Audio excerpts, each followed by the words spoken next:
ท่านพุทธบริษัททั้งหลายวันนี้รายการธรรมประทีปส่องต่างก็ได้มาพบปะกับพ่อแม่พี่น้องศรัทธาสาธุชนญาติโยมแห่งครั้งหนึ่งวันนี้เป็นวันพฤหัสบดีที่27เดือนมกราคมพุทธศักราช2565ซึ่งตรงกับเดือน4เหนือเดือน2ใต้แรม4ค่ำญาติโยมนะเดือน4แรม10ค่ำโทษเดือน4แรม10ค่ำวันนี้เป็นวันเก้ากองเนอะญาติโยมนะเก้ากองนี้บ่ค่อยนิยมส่งสการตานขาบเสียศพเสียซากตามปักกระตืนปืนเบืองของวัดธาตุคำเชียงใหม่และก็วันนี้เหมาะสำหรับที่จะทำกิจกรรมอันเป็นมงคลเปิดร้านค้ากินแขกแต่งงานทำบุญที่เป็นมงคลต่างๆเป็นราชาฤกษ์และเป็นบุญญาดิถีราชาฤกษ์วันนี้วันดีญาติโยมวันพฤหัสเป็นวันครูเจ้านี้ญาติโยมอากาศแจ่มใสนะบ้านเฮาอากาศแจ่มใสแสงพระอาทิตย์แสงอรุณได้ส่องแสงมาถึงบ้านถึงจองบ้านพ่อแม่พี่น้องแต่อากาศก็ยังเหน็บยังหนาวพอสมควรบ่ถึงกับขั้นที่ว่าหนาวจนเกินไปแต่นั่นแหละท่านโยมเขาก็ต้องดูแลสุขภาพร่างกายตื่นขึ้นมาก็จีบน้ำดื่มน้ำร้อนน้ำชาน้ำร้อนน้ำร้อนน้ำชาเพื่อไปกระตุ้นให้ร่างกายของเขาได้เริ่มทำการทำงานน้ำนี้เป็นปัจจัยสำคัญเป็นธาตุหนึ่งอยู่ในตัวเขาเรียกว่าอาโปธาตุคือธาตุน้ำถ้าธาตุน้ำเขาขาดเนี่ยตัวเขาจะเหี่ยวจะแห้งหยาดยมบะหมี่มันนะเพราะฉะนั้นน้ำนี่ก็ควรดื่มวันละ5-6 แก้วก่อนนอนก็ดื่มน้ำเพื่อน้ำจะไปย่อยอาหารจะไปกระตุ้นในกระเพาะอาหารเขาเนี่ยทำงานกินง่ายถ่ายคล่องตื่นขึ้นมาก็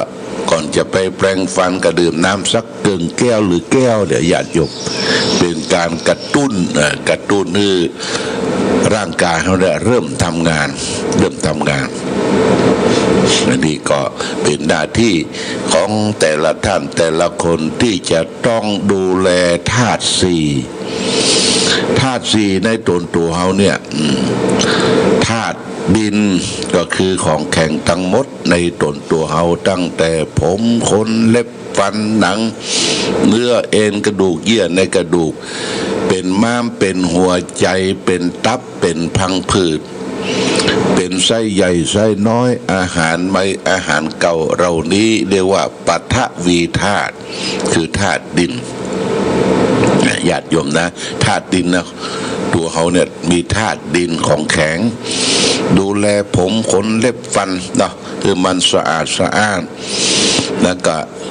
กินอาหารเสริมเข้าไปญาติโยมนะกินอาหารเสริมเข้าไปพักไม่ใช่คืออย่างเป็นธาตุเล็กเนี่ยก็พยายามเสาะสรรหาบ้านเขาเป็นบ้านที่ถ้าอยู่น่าอาศัยเรียกว่าเป็นประเทศที่สมควรนะญาติโยมนะประเทศที่สมควรอุดมสมบูรณ์ทุกอย่างโชคดีเขาได้เกิดในพื้นแผ่นดินไทยเกิดในพื้นแผ่นดินที่เราอยู่เราอาศัยพ่อแม่เขาก็ได้ถากถางพงทำไร่แปลงนาให้เขาได้อยู่ได้อาศัย เปิ้นได้ล้มหายตายจากไปเขาก็สืบสารเข้าของพ่อของแม่ไว้ให้มันยืนยาวถึงลูกถึงหลานต่อไปเรียกว่าสืบสารสมบัติพระสถานนะญาติโยมไม่ใช่เอาสืบสารแล้วเอามาสีขายสุดท้ายบ่เหลืออย่างสักอย่างเนี่ยญาติโยมลำบากนะเขาจะลำบากเมื่อแก่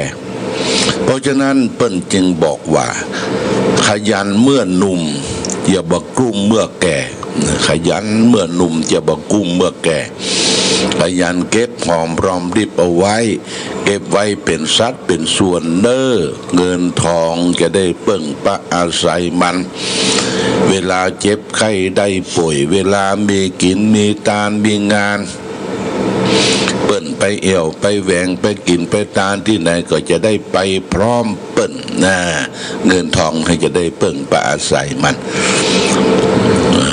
เขาจะไปปฏิเสธว่าโอ้บ่เอาอย่างสักอย่างนะบ่ได้นะญาติโยมนะบ่เอาอย่างสักอย่างละหมดละจะไปบวชละอย่าไปบวชก็บ่ได้ญาติโยมจะไปบวชชีบวชพระก็บ่ได้เพราะว่าทางวัดก็บ่มีอย่างนะญาติโยมนะบ่มีอย่างเนอะที่เขาจะได้ไปเปิ้งวัดว่าอะไรดูเจ้าก็บิณฑบาตฉันนะบิณฑบาตกินนะญาติโยมนะก็อาศัยศรัทธาเจ้าบ้านเอาว่าเอาอย่างสักอย่างจะไปเปิ้งวัดกินข้าวก้นบาทนี่ประเดี๋ยวมันก็เหมือนกันไปทั่วอัตคัดสนเหมือนกันญาติโยมนะเพราะฉะนั้นเก็บหอมรอมริบสตุ้งสตางค์ปัจจัยทำบัญชีครัวเรือนไว้อันนี้เอาไว้กินเมื่อแก่ทางรัฐบาลเพิ่งก็ประกาศว่ามีเงินออมนะเงินออมนี่ดูเหมือนจะฝากไว้นะเดือนเท่าใดบ่ฮู้นะญาติโยมพออายุ60 ปีเนี่ยเขาจะมีเงินโชว์เชี่ยนละเงินเก็บเมื่อแก่แล้วจะรัฐบาลเพิ่งก็จะเอามาสมทบแผมเนี่ยต้องถามนะถามผู้ใหญ่บ้านถามผู้เกี่ยวข้องถามทางอำเภอว่าเงินที่เพิ่นจะสะสมไว้กินเมื่อแก่เมื่ออายุ60ปุ๊บเกษียณไปแล้วเนี่ยมีก่อนี่เขาก็ฝากไว้เรื่องต่อไปก็คือรักษาธาตุน้ำรักษาธาตุน้ำคือรักษาตนตัวเขาเนี่ยน้ำในตนตัวนี่ตั้งแต่น้ำดีเสลดงองเลือดเหงื่อมันข้นเปลวมันน้ำลายน้ำบูดไข่ข้อมุดเหล่านี้ญาติโยมถ้าขาดน้ำไข่ข้อนาดน้ำที่นั่นที่นี่เขาก็เจ็บปวดนะเจ็บปวดเดินบักให้คล่องแคล่วว่องไวเพราะฉะนั้นน้ำนี่ต้องดื่มน้ำนะดื่มน้ำคือตัวเขาเนี่ยมีน้ำอยู่ตลอดเวลาธาตุน้ำเนี่ยนะญาติโยมเรียกว่าอาโปธาตุคือธาตุน้ำต่อไฟก็บำรุงด้วยธาตุไฟญาติโยมไฟยังกายฮื้ออบอุ่นไฟยังกายฮื้อกระวนกระวายไฟที่มันเผาอาหารฮื้อย่อยญาติโยมเขาแก่ตัวมาแล้วนี่ไฟเขาอ่อนนะไฟบ่ให้แห้งละไฟบ่แรงไฟบ่แข็งละมันอ่อนละญาติโยมกินยาลงไปก็บ่ให้ย่อยเพื่อกินไปวัน2 วันพวกถึงจะขับถ่ายต้องมียาระบายมากินเนี่ยเรียกว่าไฟอ่อนไฟอ่อนบ่ใช่เติมไฟเติมบุหรี่เข้าไปเติมสูบยาเข้าไปบ่ใช่นะญาติโยมนะไฟนี้รักษาไฟเขามีความอบอุ่นอยู่ตลอดเวลาป้องกันไฟบึงออกจากตัวเอาผ้าเอาผ่อนมัดตุ้มไว้ธาตุไฟเขามันแข็งอยู่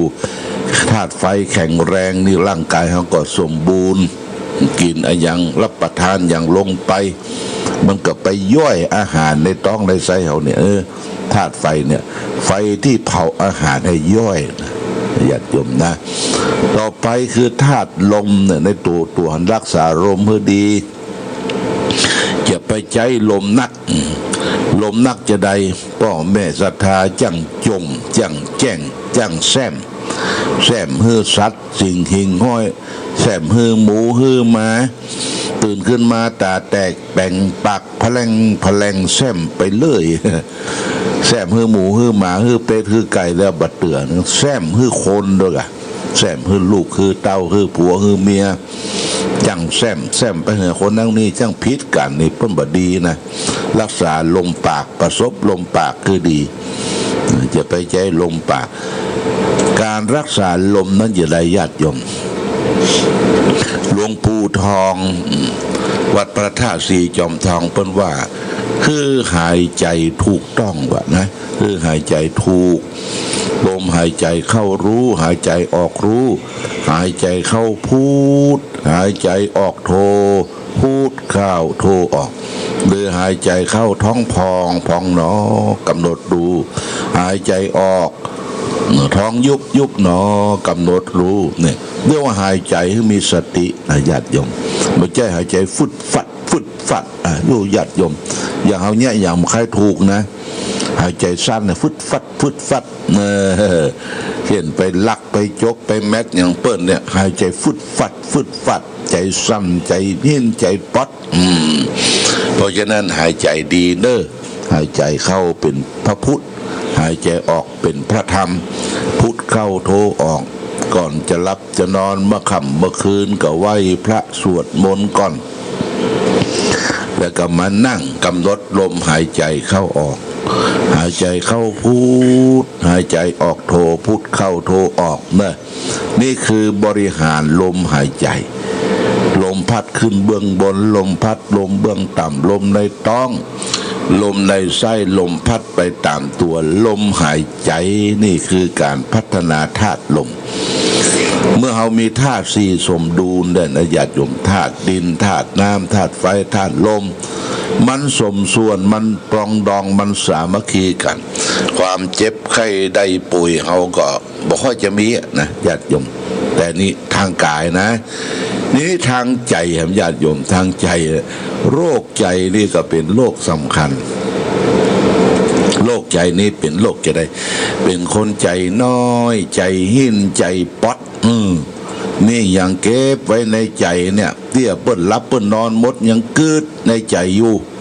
คิดในใจอยู่เนี่ยญาติโยมโรคหัวใจนี่โอ้มันทรมานลำบากคือปล่อยวางญาติโยมปล่อยวางอย่าไปเก็บอย่างสะสมไว้ในใจมากนักจนเกินไปหลวงพ่อก็จะหูฟังว่าเมื่อปี2543นี่ปาญาติโยมไปลากไม้ที่เชียงดาวที่จะเอามาสร้างโรงเรียนพระปริยัติธรรมลดสิทธิ์กว่ากันที่ขอเปิ้นไปน่ะถูกจับถูกงับถูกกักไว้ที่ด่านเชียงดาวโอ้หัวใจเขานี่ตึงบดีแล้วก็ติ๊กแล้วหลวงพ่อวัดต้นดุลหลวงพ่อพระครูวิราชเปิ้นบอกว่าโอ้นึกว่ากินยาตายแล้วโอ้นึกว่ากินยาตายเปิ้นเทียบเปรียบเปยว่าหัวใจเขารับกระทบกระเทียนในญาติโยมตั้งหลักเอาพระพุทธพระธรรมพระสงฆ์เป็นที่เปิ้งก้อยแก่ก้อยไขไปสุดท้ายเปิ้นก็ปล่อยเปิ้นปรับเปิ้นไม่เปิ้นก็ปล่อยเขาก็เป็นอิสระญาติโยมนะอิสระถ้าใจเขาตกเขาเสียไปเนี่ยมันมีกำลังใจนะมันบ่มีกำลังใจนี่มันก็ห่อเหี่ยวจิตใจบางคนก็ไปเปิ้งยุกเปิ้งยาเปิ้งเหล้าเป็นปากแหวกินเหล้าเพ้อพระญาติโยมใจบดีน่ะไปเปิ้งสิ่งที่ทำให้เกิดความเสียหายไปซ้ำเติมให้หัวใจเขาเนี่ยตกต่ำตกพระไปเพราะฉะนั้นกำลังใจจึงเป็นสิ่งที่สำคัญนะไหว้พระสวดมนต์ให้สร้างกำลังใจให้กับตัวเองนะจะไปน้อยเนื้อต่ำใจว่าโอ้ลูกเต้าเข้าปั้นไปอยู่กับเฮาเขานี่ไปหมดจ้างเตอะญาติโยม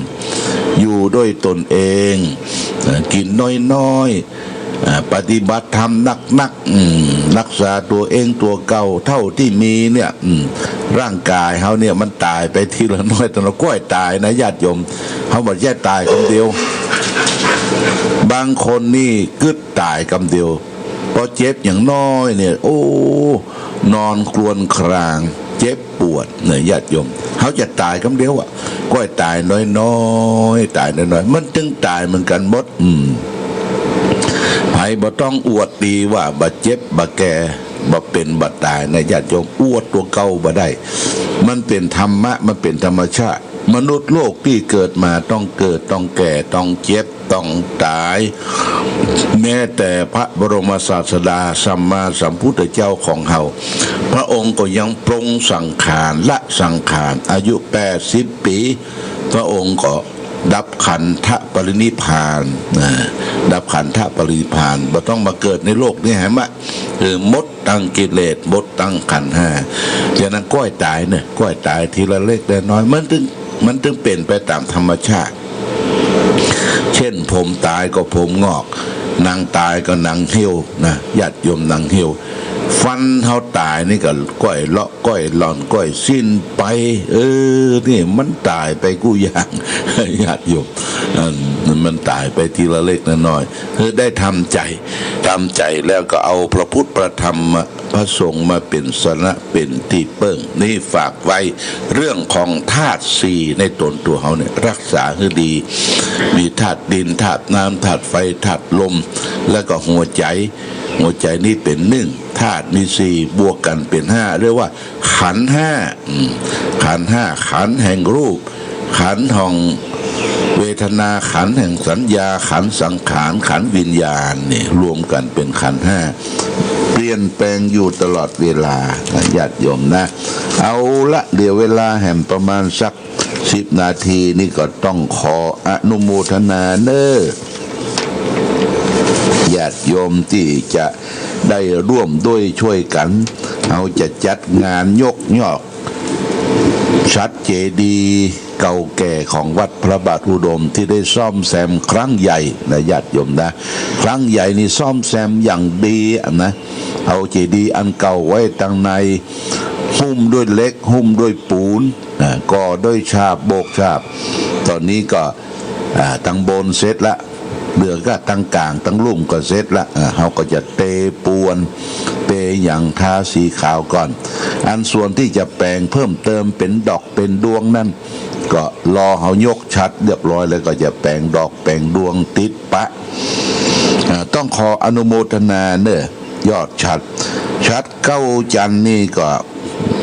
หลวงพ่อพระราชกิติสุนทรวัดพระธาตุเฉลิมพระเกียรตินี่บริจาคมา 20,000 บาทหลวงพ่ออดุลธรรมโสภิตรองเจ้าคณะอำเภอฝางวัดปทุมวาส 20,000 บาทพระครูปริยัติชัยการเจ้าอาวาสวัดถ้ำเขาปูน20,000 บาทและเจ้าภาพยอดชัดเจดีย์แก้วสำคัญแก้วใหญ่บนเป็นพลังแก้วปงคามหมอกมุนเมือง1 ลูกบริจาคโดยแม่อุ้ยพันปัญญาบ้านสันปอสันต้นมือนะ30,000 บาทนะถัดนั้นมาก็ญาติโยมได้ร่วมด้วยช่วยกันบริจาค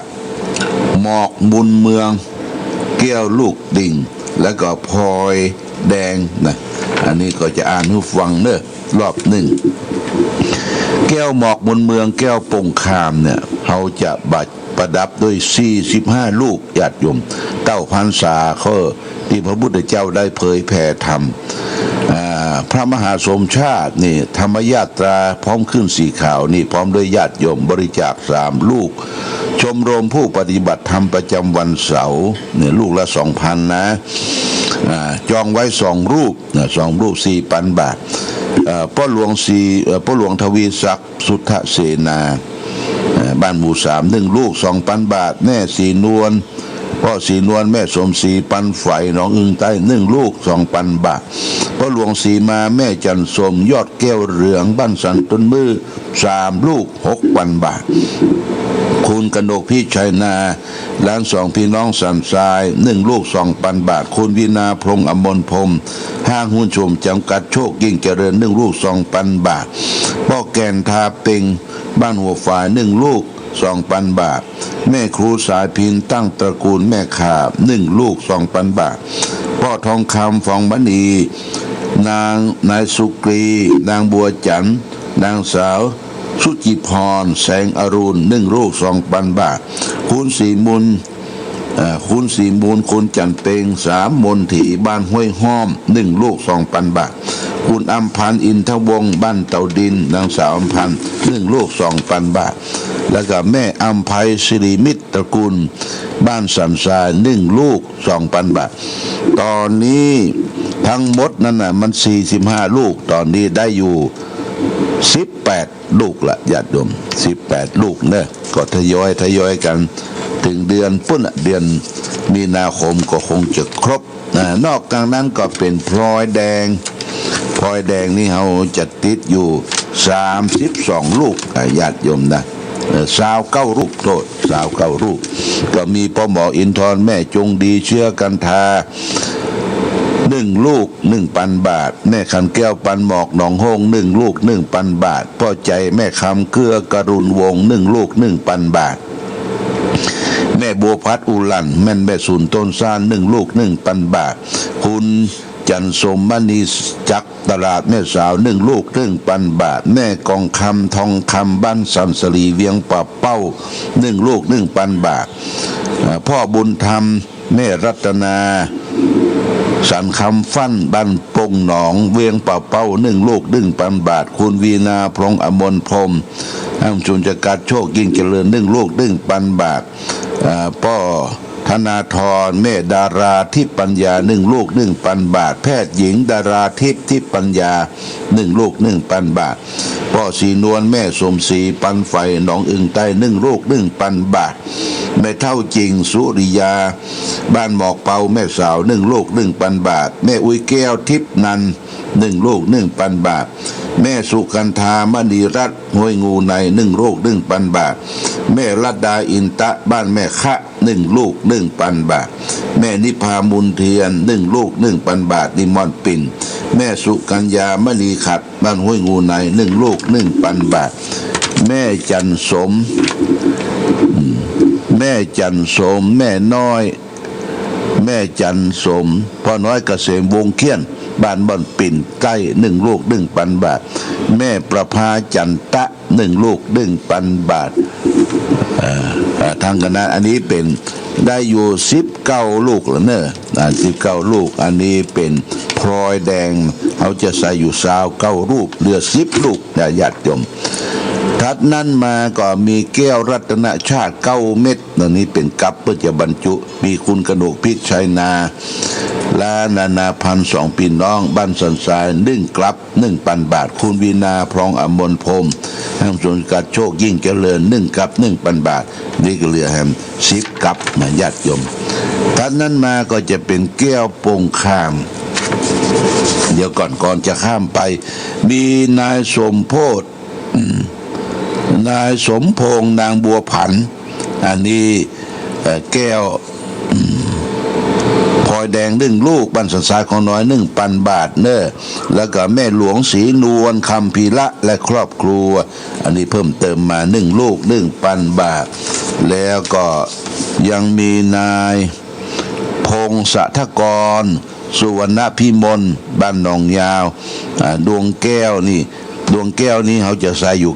99แบบห้อยแบบแขวนนะดวงแก้วหมอกมุนเมือง1 ลูก 500 บาทแล้วก็ปิดทองแหม500 บาทเลยคุณพงศศกรสุวรรณพิมลนะโมทนาสาธุแล้วก็ติดตามมาด้วยนางพัทธิสกุลสุวรรณพิมลแก้วดิ่งแบบแขวน1 ลูก 500 บาทแล้วก็แม่สมศรียศนะบ้านแม่ขา1 ลูก 500 บาทพ่อตาแม่คำน้อยสมมิตรบ้านสันประคา1 ลูกธงชาติและเพลงชาติไทยเป็นสัญลักษณ์ของความเป็นไทยเราจง